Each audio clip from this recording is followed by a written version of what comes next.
Hi everybody and welcome to this webinar or the tutorial masterclass, monthly masterclass on burnout, a pandemic. My name is Etienne from Walt. I am the CEO of Neurozone and also in my background a neurologist. And I've seen many patients with burnout many years ago, at the time before burnout was a recognized clinical diagnosis. And as you know, very recently, the World Health Organization declared burnout as a result of chronic stress in the workplace as a clinical diagnosis in their so-called DSM-11 diagnostic system, which basically is a worldwide global diagnostic system that recognizes conditions as medical conditions, which certain criteria that are attached to it, and once you make the diagnosis, there is medical treatment, and of course, once this is all in place, these conditions can be considered even to form part of medical insurance systems. Of course, that's a very different component, but very, very important for us to understand something about burnout today. I'm sure you are either all working in the human capital space, the space of people effectiveness, either as coaches or consultants or within the workplace yourselves, or as neuroscientists. We often have a number of our colleagues with us on the masterclass, and I welcome you all. And I hope that you will enjoy this more or less 50 minutes that I'm going to spend with you, really thinking about burnout and considering properly. I see there's a bit of a shadow behind me, so let me just see if I can correct that for a moment.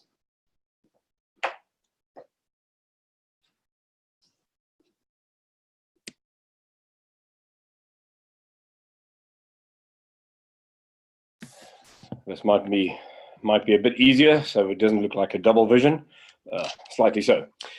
Nevertheless, so let's think about burnout from a very, I would say, a neuroscientific perspective, a perspective from the biological. So what I intend to do is to speak to you about burnout, about the mechanisms of burnout, and about the, and then of course at the end, what have we found in our system that are really so important to prevent burnout and to ensure that we stay actually resilient enough and be high performance ready within this very, very volatile world. So I'm going to share a few thoughts with you as well along this 50 minutes and down the line. So let me just immediately see if I can actually just get to the sharing component.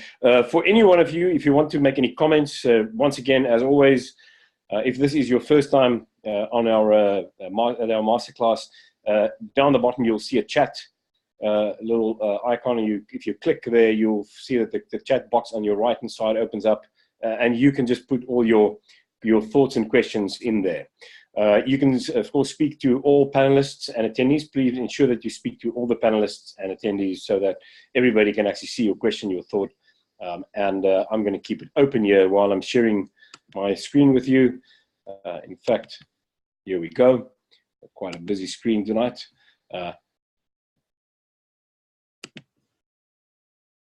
And so this was probably one of the little images that I thought is probably closest to the way we sometimes feel, right? And I think many people today feel, and of course, as you know, pretty close to between 40 and 50% of all people in the formal workplace having an experience that they are feeling burnt out. Now, before we speak about burnout, it's really worthwhile to think about the workplace, because the diagnosis of burnout being has to be a result of chronic stress in the workplace means that we have to say something about the workplace, and then we have to say something about chronic stress, and then we have to say something about the diagnosis of burnout, and then of course what it does not actually entail, what is excluded in the diagnosis of burnout. So I'm going to share these thoughts with you. But the first important slide, once again, a slide that Neurozone often uses this idea of business to the brain, if you may. We use our skills and knowledge to allocate resources together and to distribute these resources fairly in order to stay alive, survive, and thrive in life. Once again, an ideal state. Just to remind you that there are a number of very important applications here. The we, or the interpretation of we, is that it's always us. We don't do this on our own. And in this very volatile world, we actually need that we even more than ever, and we need to develop new capabilities, or actually capabilities need to be strengthened. Capabilities, for example, of empathy, compassion, ensuring that everybody has freedom to voice their opinions and to collaborate properly, etc., etc. The whole idea of the collective creative.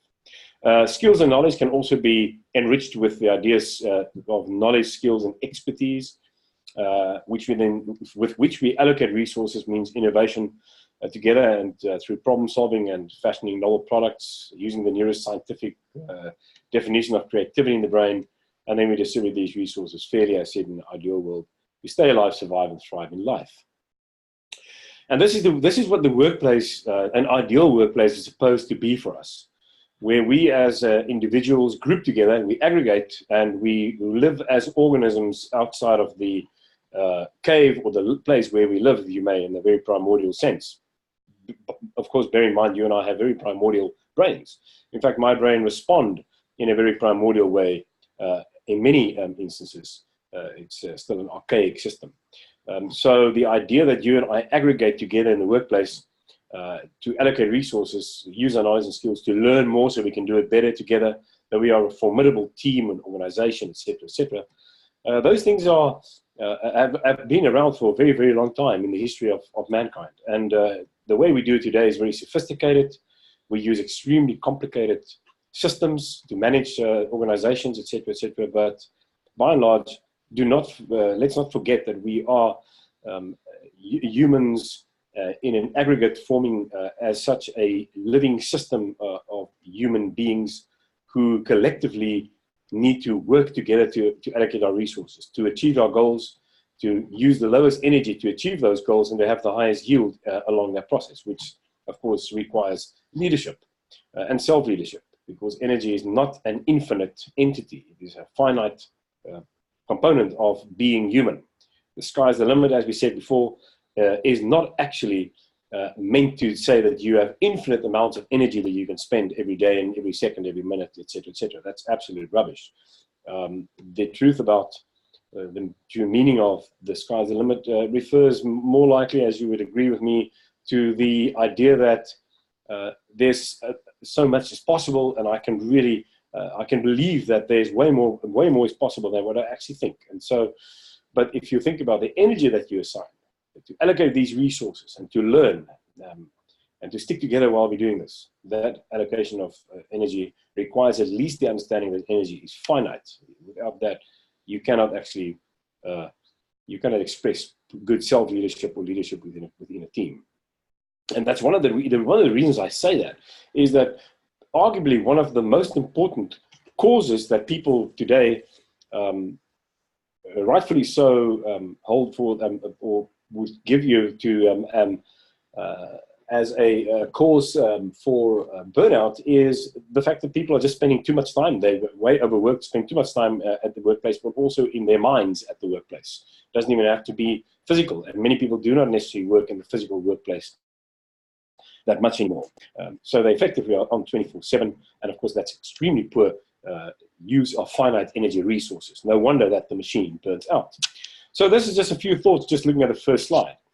The next important slide that I want to share with you when we think about this of burnout, and just to contextualize it, is this idea that you and I are biological systems. And this comes from the clinical, where I come from, just to understand that we consist of numbers of networks of small fractals of larger systems. For example, genes. You look at genes there at the bottom, together the DNA, the human genome, forms an incredibly complex system with fractals that form a system that drives molecular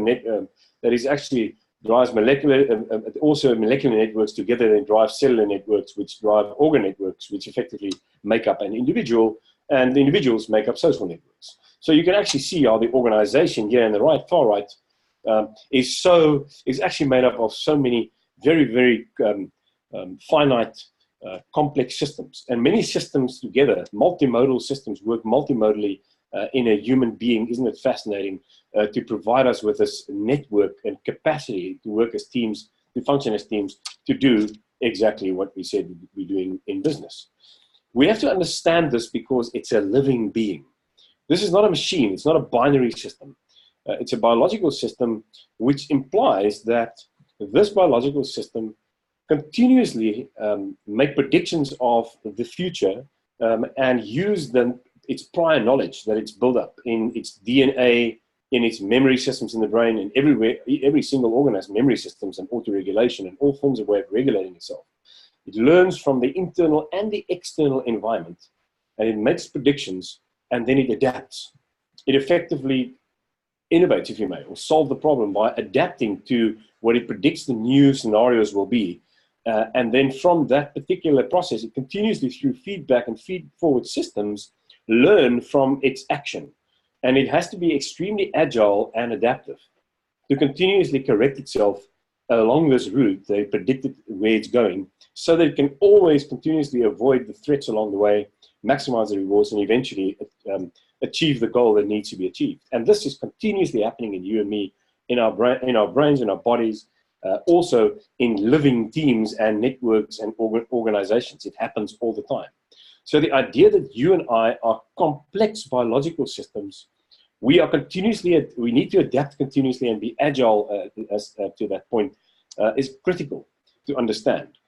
And the reason I'm saying this is because a complex adaptive organism, this complex adaptive system in itself, develops capacities that is way bigger than the sum of the parts, and it gives a whole, which of course is the so-called pi entity that we don't really understand, but that we at least comprehend from the perspective that this system has an effect on everybody around in this living organism. So if 50% of the workforce that you are working or your team is burning out, it has a very significant effect on you and also on your risk for burnout. It's an infectious condition because things actually develop in this way in the unconscious.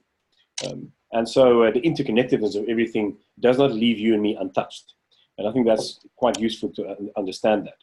While we are talking about this idea that we are complex and adaptive and complex organisms, we have to understand that there's something happening in the world today, and I'm sure you all know about this. This is not new.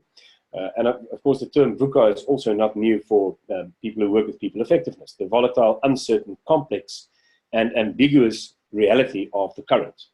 So currently, we live in a VUCA environment where the external environment around this complex system is continuously changing at a rapid pace. It's evolving at a rapid pace. It's volatile, it's uncertain, it's complex, and it's ambiguous. And the reason I'm saying this is that remember that you and I continuously internalize information from the external environment, and then we have to make our plans, derive our plans to avoid the threats and maximize rewards continuously. And it's a continuous process.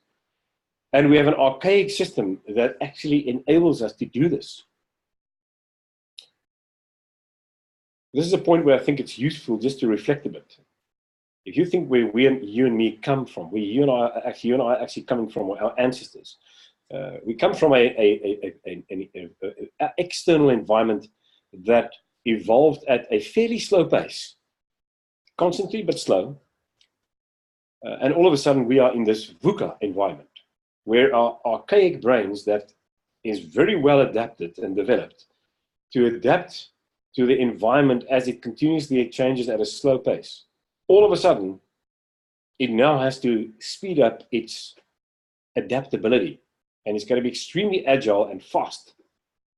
And also, it has to be able to screen out those things that are seemingly irrelevant. And all these components are extremely important for us if we are going to remain in a baseline relaxed physiological state, which determines high performance readiness and ensure that we do not burn out. So I'll get back to that in a second. But just this little notion that all these waves of technology and development, as you know, I'm not going to go into all the detail. You can see it. It's quite easy to understand. But I think what is quite important is to understand that the constant today, the new constant, is acceleration of change. It's exponential. So you and I are somewhere here now, but we are going to go up here at an extremely rapid rate. I mean, if you look at where we come from, and I mean, if I look at the past, it's been a fairly flat line. All of a sudden, we have to move with the times, and we've got to stay on this curve. And to stay on it, you and I are going to need a number of incredibly important competencies and skills that enable us to actually stay on this curve so that we do not actually fall off. And as you know, it's no wonder that if you and I are somewhere here, that many people today in this world, also in this kind of external environment, are burning out. They simply cannot continuously adapt at the right pace and to have the sense that they are still actually in a condition of so-called thriving. And so the safety is just become too threatening. And so this is a major part of the VUCA world. This understanding of the acceleration of change lies at the core in our current thinking, at the core of why burnout is so rife and actually so at the increase in the rise at the moment.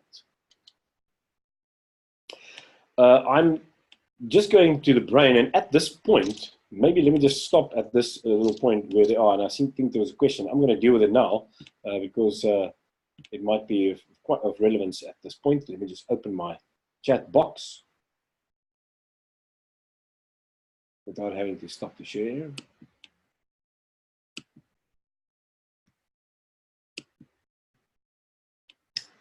Seems I have to go back. Oh, there we are.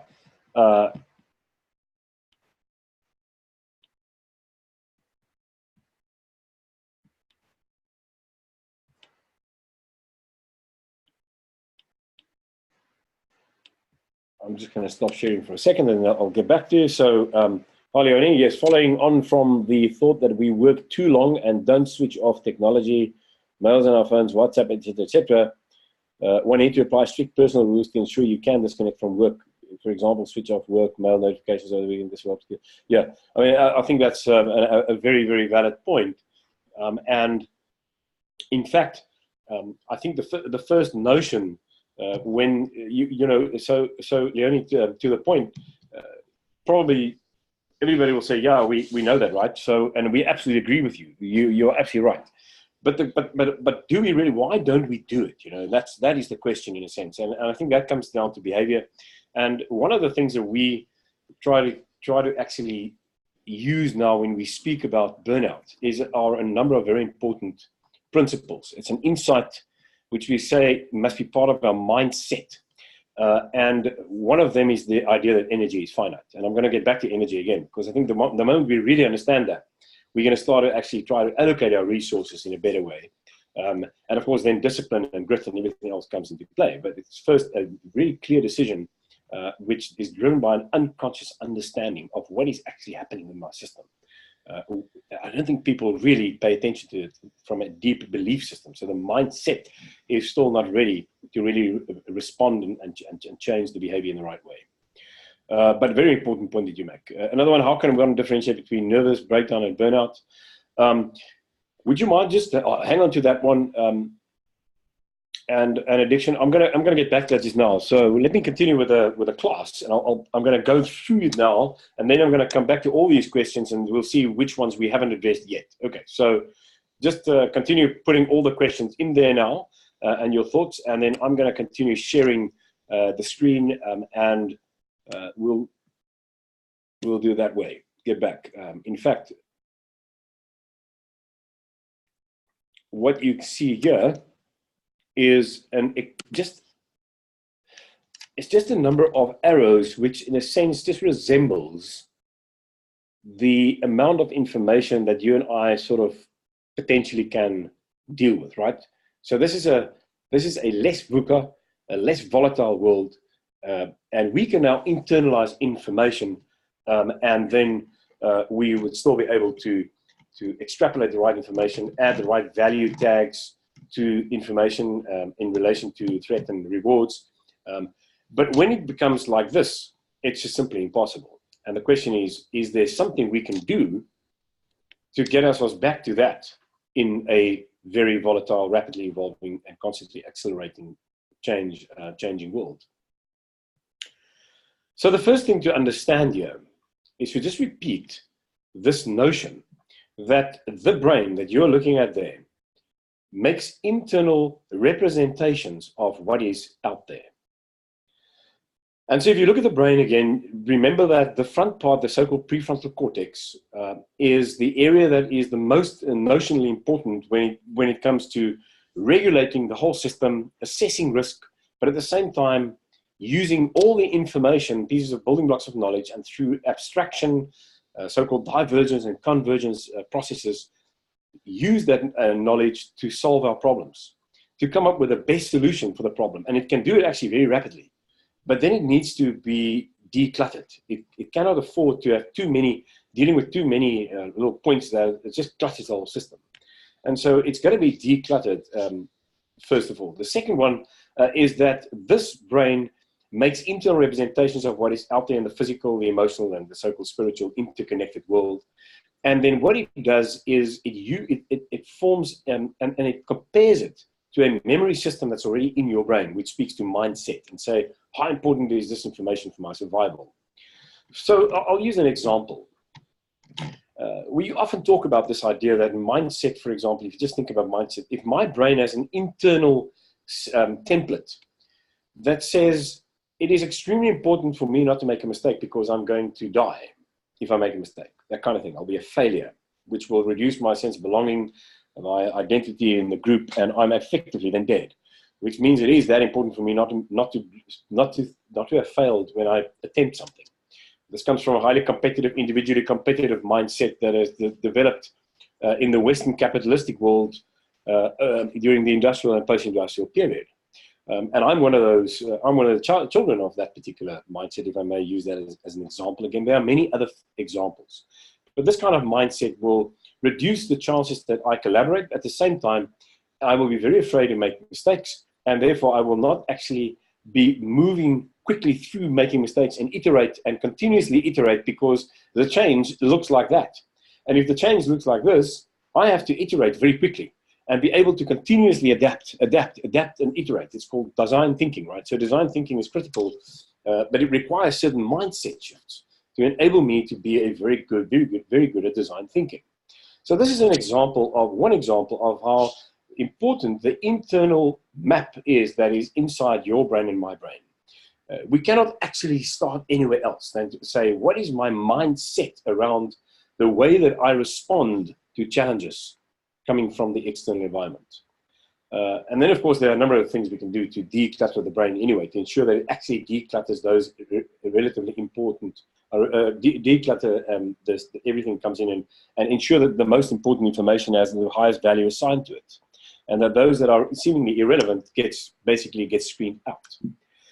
And so on and so forth. So there are many of these things we have to think about if you think about what underlies this idea that people are burning out. And so these are just a few thoughts around burnout that I needed to share with you before we go right into burnout. So before you even go into the definition of burnout, remember that there's also a burnout resilience performance axis. This is the axis that you and I are on, or a spectrum in which you and I operate continuously. We are somewhere along the spectrum. If you are under this line, you are dysfunctional and you have chronic stress and you are actually on the verge of burning out, or you might actually have burned out, or your brain-body system is imploding, which renders you with illness and dysfunction. If you are not there, you prevent dysfunction, you're in a baseline relaxed physiological state, which optimizes your system and sets it up for high performance, and you can accelerate the mastery of your skill sets and competencies. This is why this part is so important, and it is so completely linked with all forms of human capacity building, skill set development, etc. You have to pay attention along the axis, a vertical axis from well-being to high performance, and ensure that resilience in the middle has been built and that your high performance readiness now is actually at an optimum.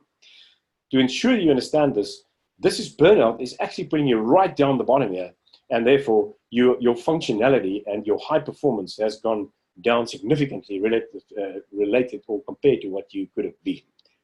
And of course, in a collective team, combined, it is a massive, massive loss at a very high cost, and we know that. So this brings me to the idea of burnout as a clinical diagnosis. I've actually spoken about burnout very much specifically to set us up to understand that burnout, there are numbers of components within the human being, within you and me as human beings, that can actually enhance our chances for burning out, or actually, and then of course, if we do it correctly, can prevent it. If we understand that this is a dysfunctional state, it all makes all sense that the World Health Organization, the WHO, now made burnout a clinical, or recognize it as a clinical condition. And this is the clinical condition. This is how it's been stated. You have burnout, and this is if you have a feeling of exhaustion or that your energy has been depleted. Now that says everything, right? So you've basically burnt out. You don't have any energy or fuel to burn anymore. It's a lack of energy. You have more mental distance from your job and are negative or cynical related to your job. So this negativity or being cynical to your job, this disengagement is a very, very important part of burnout. In fact, it's a manifestation that, of course, is quite non-specific, but it is nonetheless important to recognize. And then finally, your professional efficacy is reduced. Performance is reduced. So you have a lack of energy, your performance is reduced. Let me take you back to this little fascinating axis again. Remember that a baseline relaxed physiological state sets you up for high performance. This is the baseline state from which you are replenished, you have enough energy, your system is maintained, and you are well. Your whole brain-body system is ready, it's optimized. Therefore, you have enough fuel on board, and you can perform at your best. If you don't have that, and you're actually in chronic stress because your system simply cannot overcome or see itself overcoming all the challenges, you go into this chronic stress state, which then runs out the system, burns out, and you have exactly that. A loss of energy, you have disengagement because you simply don't have any energy to assign to tasks anymore, so you form a little conduit and go sort of take the side road or a shortcut and try to disengage from your activities, and of course your performance goes down. So it all makes sense, right, that it actually works on that axis.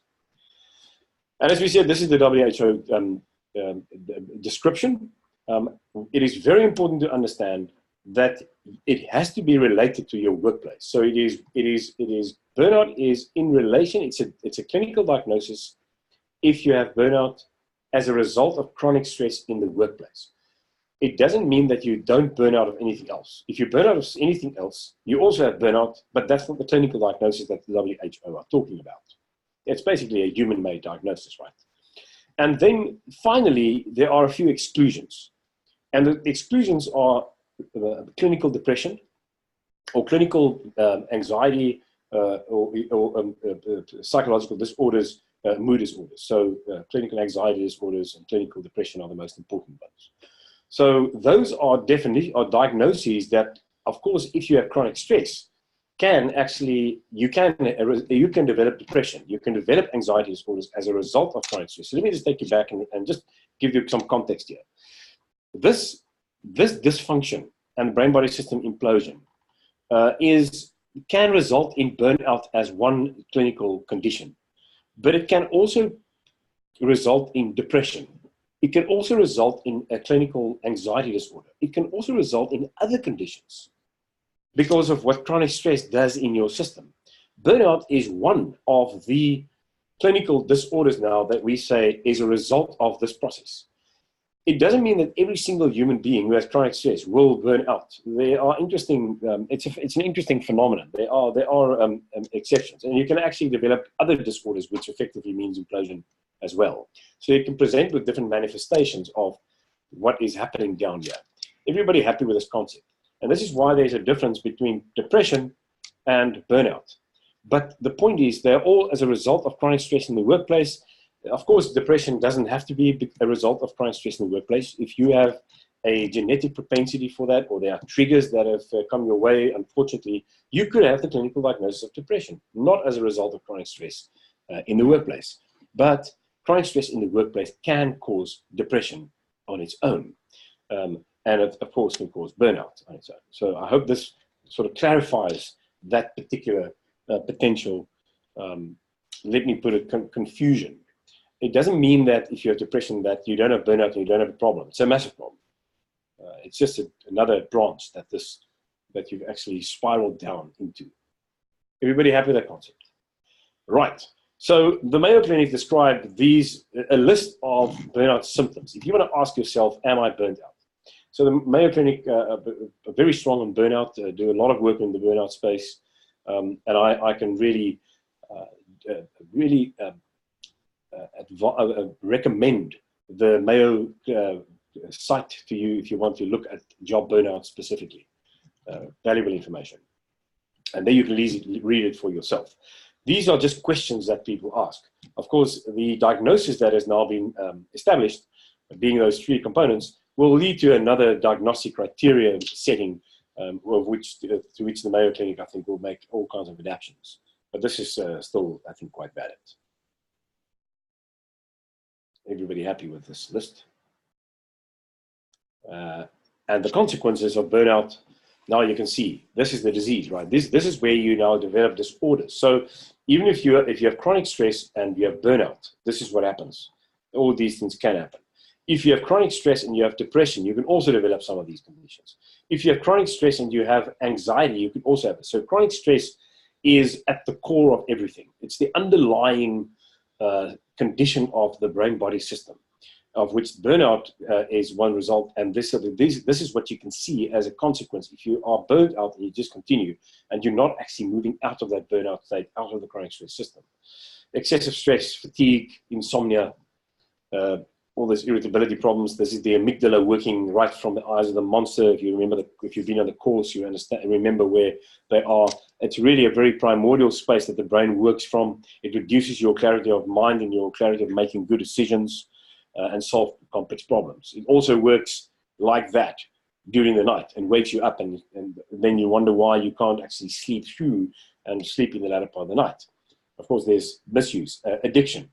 A phenomenal way, but incredibly destructive way that the brain has found as a misplaced solution to avoid and disengage from the world, because there are no perceived rewards in the current or the future. Because of that, you actually are more prone to go for quick fixes, and this is then where addictions has a great role to play, which is quite very destructive. Heart disease, high blood pressure. So these are all the systems, the cardiovascular system that goes into inflammation, type 2 diabetes, and vulnerability to other illnesses. Why is this important? It's important because at the core of chronic stress lies something called pro-inflammation. And I'll get back to that in a second.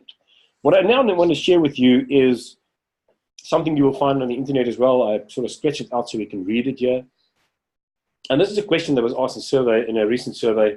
I think this was in 2018, you can see May 2018. They actually asked, I think 11,500, there they are.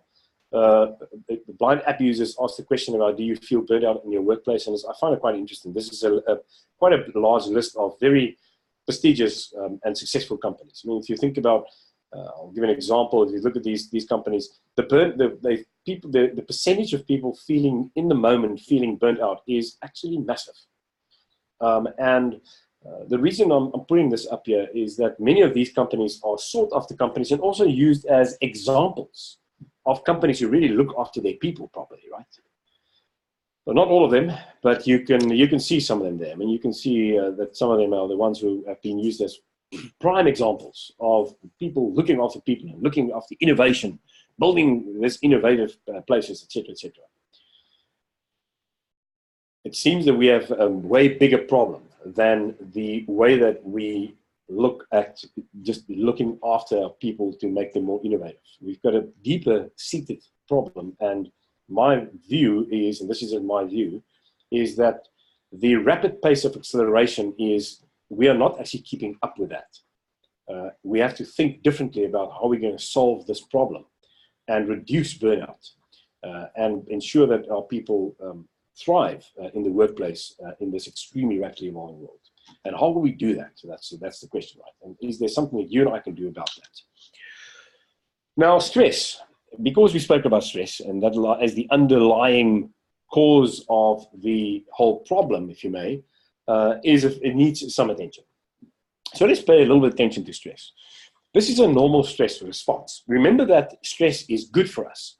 It is the way our brain-body systems respond to a challenge and then try to overcome the challenge by activating the system, alerting the brain, and making it really think properly and very sharp and also get the muscles going so you can actually run away if things are too dangerous, but at the same time, you can make your plans very quickly. That is an acute stress response. The problem is when this stress response becomes chronic. That's the problem. And we'll get back to that. But you can see that there are interesting things happening because of this cortisol system, the way that cortisol is secreted by the adrenals. You see that little tops of the kidneys there. ACTH is a precursor that is secreted by the brain, actually through the by the pituitary gland. It activates the adrenals and it stimulates the secretion of cortisol. And then you have adrenaline and cortisol. It also stimulates adrenaline, of course, secretion, and this leads to the stress response. Your lungs go open so you can breathe quick and fast. You can increase heart rate, and you have a higher blood pressure, so the blood goes to the right places. The digestive system switches off a bit. The skin goes pale, and the liver makes a lot of sugar for your brain, right? So it can work properly. And boom, there you're ready. You actually respond to the challenge. And once the challenge is subsided, the system switches off. It's when this continues that you have a problem. And this is the chronic stress response.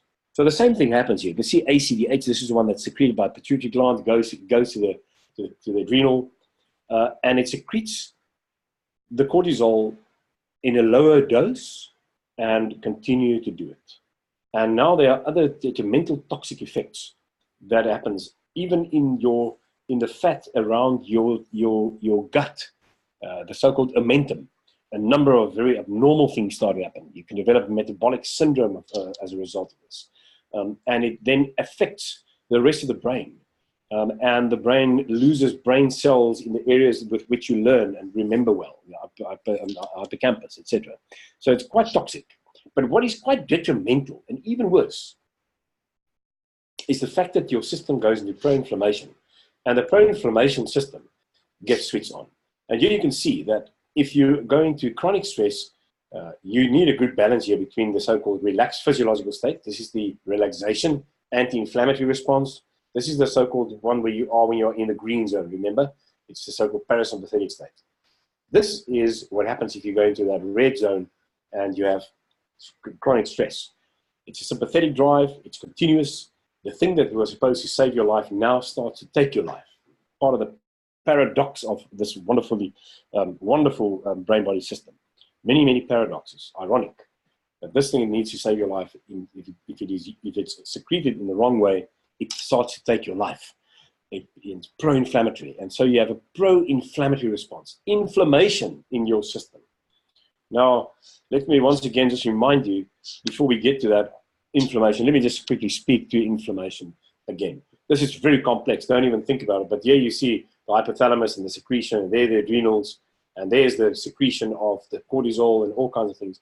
But you've got to see, what you just want to, I just wanted to show you to appreciate this, is that there is so much happening in the immune system when you have pro-inflammation. Look at that. In the brain, there are all kinds of toxins secreted. So the brain, as well as the immune system outside of the brain, becomes quite inflamed with immune metabolites. And you develop a pro-inflammation system that makes you very prone to illness, to conditions, to depression, and to even burnout, which I think in time will also have a very clear inflammatory base. I think in time we will be able to show that quite properly. At the moment we accept it, right? And so you can get your vascular inflammation. This is a blood vessel that's cut through. And you can see how all of the stuff here is just, there's an inflammatory response that leads to disease in this part, that leads to cholesterol plaques, and in time you're going to develop your stroke and your heart disease. The same, here you can see it again.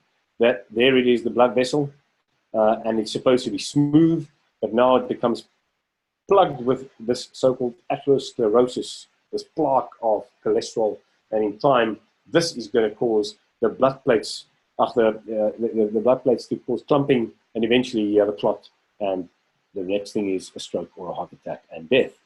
And so these are the things that is due to pro-inflammation. There you can see a stroke happening.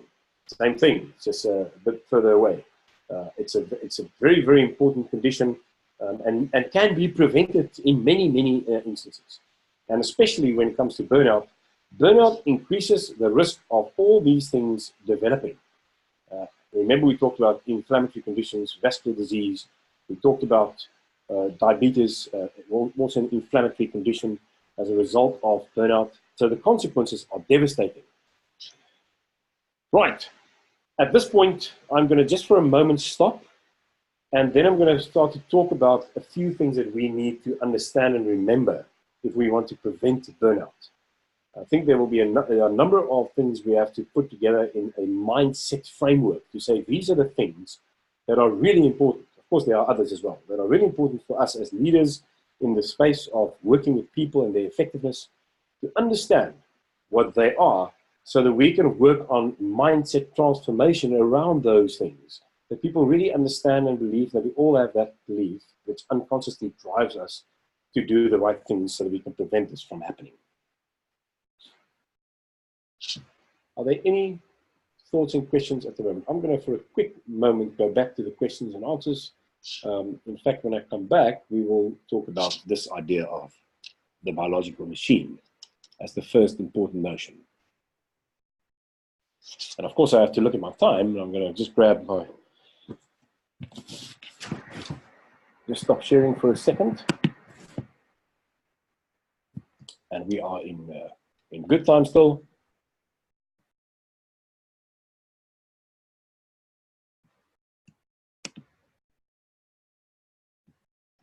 Right. Can I just check? Sorry, hi Grant. Can everybody still hear me? Did you lose me along the way? I was completely carried away with this phenomenal topic. Okay, super. Grant, are you back? I hope that you are back. Super. Okay, and so all good. Fantastic. There were two questions here that I'm just going to read for you. Oh, so let's just take that first question. So how can one differentiate between nervous breakdown and burnout? So a nervous breakdown is almost a layman's term. It's a lay people's collective term for somebody who just say, I can't anymore. And this could be due to a panic attack, anxiety, panic, or burnout, or somebody who is deeply depressed and one day just can't wake up out of the bed. So you can understand that a nervous breakdown is a collective term, which I think is more a public lay person's term, which can describe a number of underlying a manifestation with due to a number of underlying conditions. And so, in a sense, you can actually describe nervous breakdown as almost like it's almost like a convulsion. If I have a convulsion, many different things can cause a convulsion. If I have a nervous breakdown, many different things could cause the nervous breakdown.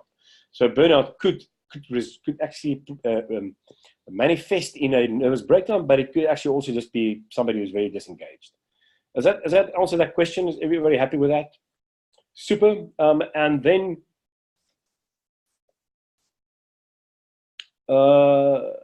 wonderful. Then another question: what role does addiction play in keeping us on the treadmill? Peter, I assume that question was a question of addiction to exercise. Was that the question? Or is it actually, was there something else behind that question? Maybe you just want to just give me one or two more keywords so I can understand that better. The question about, does the World Health Organization recognize the clinical disorder of the internet? Oh, right. The internet on burnout. Peter, just on a sort of very literal, from a literal perspective, this is not described as part of the condition. So the condition of burnout doesn't actually take into account a number of very practical things. It says these are the causes of burnout. It describes the condition. I think the causes of burnout, the effect of the internet and the effect of cyber on the whole brain-body system, all of these things still need to be sort of categorized and get sort of put in the right place. The moment you make this kind of a clinical condition and you put the money behind this descriptions, one has to be very, very clear about not only about yes, it can cause it, but also the degrees and what are the exclusions, and that becomes a very big thing. So the answer the simple answer to your question is no. So there's no recognition of the clinical disorder of the internet. Burnout I assume that's burnout caused by the internet, right? Yeah, absolutely. I think this is really early days. In fact, I think we're going to. In fact, this is very new. This is so new in the world of medicine and the world of health care. I mean, this is all. I mean, maybe just a thought on this. This is a result of the interconnectedness of everything. I mean, yeah, you and I am sitting. You are all experts in your own fields. You are all experts in different fields compared to one another. I'm an expert in a different field. And in the past, we were all working in our silos, doing our little thing, but we were very much siloed. And now we've broken down those silos and we are interconnected, and we start to share thoughts and try to integrate our understanding and knowledge. And I think it's on these incredible interconnectedness where we find wonderful new answers, and I think that really propels us forward as a human race. And in fact, to your point, it's very early. Burnout is an example. It comes from a study field that has now been sort of re-recognized called psychoneuroimmunology, and it just puts numbers of important medical specialties together. And now we take that and put it together in the workplace, and in the workplace you get a whole new interconnected piece of knowledge. It's a wonderful field, and I think there's much to come. It's really early days. Hopefully we can do another masterclass on burnout in 6 months' time, and can tell you what exactly is the understanding of the cause and what are the underlying risk factors for that. And in fact, we're going to run our code, the Neurozone code, on burnout now as well, and hopefully we can share with you what the behavioral code is, especially to reduce your burnout risk significantly. Of course, we know it's going to be resilience is one of it, but it might also have a few additions that might be quite surprising. So we hope to share that with you as well. So Peter, yes, absolutely early days. Right, so I'm going to just, good news, another question, I think, is that right? Wonderful, thank you everybody for your comments. Is it maybe the internet could be one of the arrows that feed information into the brain and not necessarily a specific or special cause? It could be an internet contributes. Yeah, I agree with you, good news. I think that is right. But then again, you know, I think it's not only that the internet feeds a lot of information, it's also our own, almost our unconscious appreciation of the rapid change of everything as well. Because what you hear today is so different tomorrow that there's just almost no point where you can sort of say, I think I've got it now. So I'm overwhelmed, too much information in real time, also too much so-called solid information that is just not solid enough, it's just fluid. So the fluidity of everything, I think, is another potential cause in that space. Now, the internet, I think one way of thinking of the internet, and this is not, I'm not going to be too prescriptive in my mind about this. I'm going to try to keep an open mind, but this is just thinking that the internet, as a result of our interconnectedness and using the technology to provide so much communication capacity for everybody, I think that kind of information, the interconnectedness and connectivity that we have, that everybody now can know everything effectively. I think that is something that is a big challenge for a brain, for our human archaic brains that probably dealt with up to 70 people, you know, when we moved very much like primates in smaller groups. And so we start to focus very much on team effectiveness, for example, in organizations. Say this is where you find your bonding and your real social safety.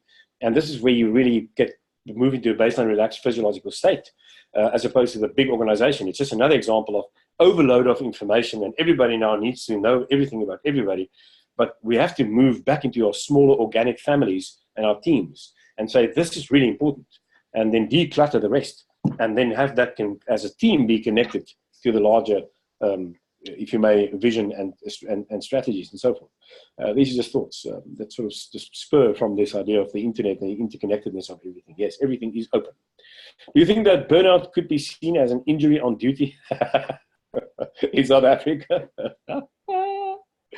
I'm not sure what you're after there, but it's an interesting notion. It has to be. It is chronic stress as a result of chronic stress in the workplace, and therefore it is a workplace-related condition. And I think that is really important to understand. It means that if it's a workplace-related condition, we as human capital leaders, I say the collective we very boldly so, need to actually really pay attention to this, and also get CEOs to pay attention to this. Everybody needs to really pay attention to this idea, because we need to do something about it and also put resources into really preventing this. So well-being, building resilience and for high performance is essential. Any additional thoughts on resilience? Yes, Fiona, it's so important. We've spoken about it quite often, but I'm sure there are new people in the masterclass. So just a few thoughts on resilience. I think what is so important, the whole idea of resilience. Resilience is in a sense the half moon of the full moon, which is called high performance. And so resilience in its essence speaks to this agility that we have and the adaptability we have. We adapt through resilience. I often use this example of resilience to say, you know what, if you exercise a muscle in the gym, it grows. Why? Because it has to overcome, it learned to overcome even bigger challenges, which was a heavier weight, right? So in that sense, everything that you and I am, physically and emotionally and spiritually, we are resilient because we have resilience, but we can grow that resilience. And we can grow resilience in a psychological space. It grows to even give us more resilience and capacity for overcoming challenges that come our way that's seemingly irrelevant, not even related to the particular stressor that made us build that resilience in the first place. It's because it's so complex, it's so multimodal, and so you actually have wonderful collateral benefits building resilience for so many other things while you are going through psychological stressors. So the capacity to use prior knowledge and to predict properly, to overcome the challenge, and then to learn from that experience is resilient. So what are the things we have to do to be really resilient? And this speaks to, of course, preventing burnout as well. One is we have to understand that energy is finite. I said that before. The machine burns. It burns and then it stops and it needs to replenish. And you have to refill your energy resources, and you have to be well, and you have to break down whatever inflammation could have actually been built up in your system. And that's the first important thing.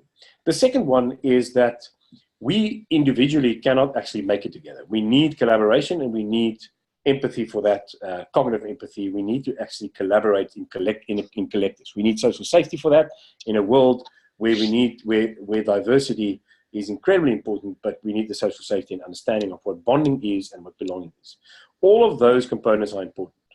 Then we need to understand that we need energy, that we need to actually assign our energy properly to have a high yield for the energy we assign. And then once we have all that in place, we need to use our energy to learn. You need prior knowledge to be resilient. We need to use our knowledge, our energy, to make accurate predictions. And of course, as we said, the collective are better at that than you and me as individuals.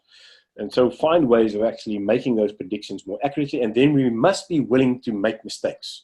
Learn from it very quickly and adapt quickly. That's agility, right? To be agile. And once you've got all that in place, your allostasis is great. The allostatic load that people talk about that really reduces resilience and lead to burnout, the allostatic load is greatly reduced if we all carry it together. And so these are just a number of thoughts that I'm just going to use. And it's all in the Neurozone system, because the Neurozone system is not really, in that sense, Neurozone. It's actually the way the brain-body system works. It's an understanding of, it's a certain take on how the brain-body system works. Right, so I think those are a number of thoughts on resilience. So resilience and high performance in itself, from an academic perspective, is one and the same thing. We actually reduce it into two components because it just makes it more sensible for all of us to talk about it. But that's more just for communication, right? Okay, number of thoughts here. Let me see if I can work through them.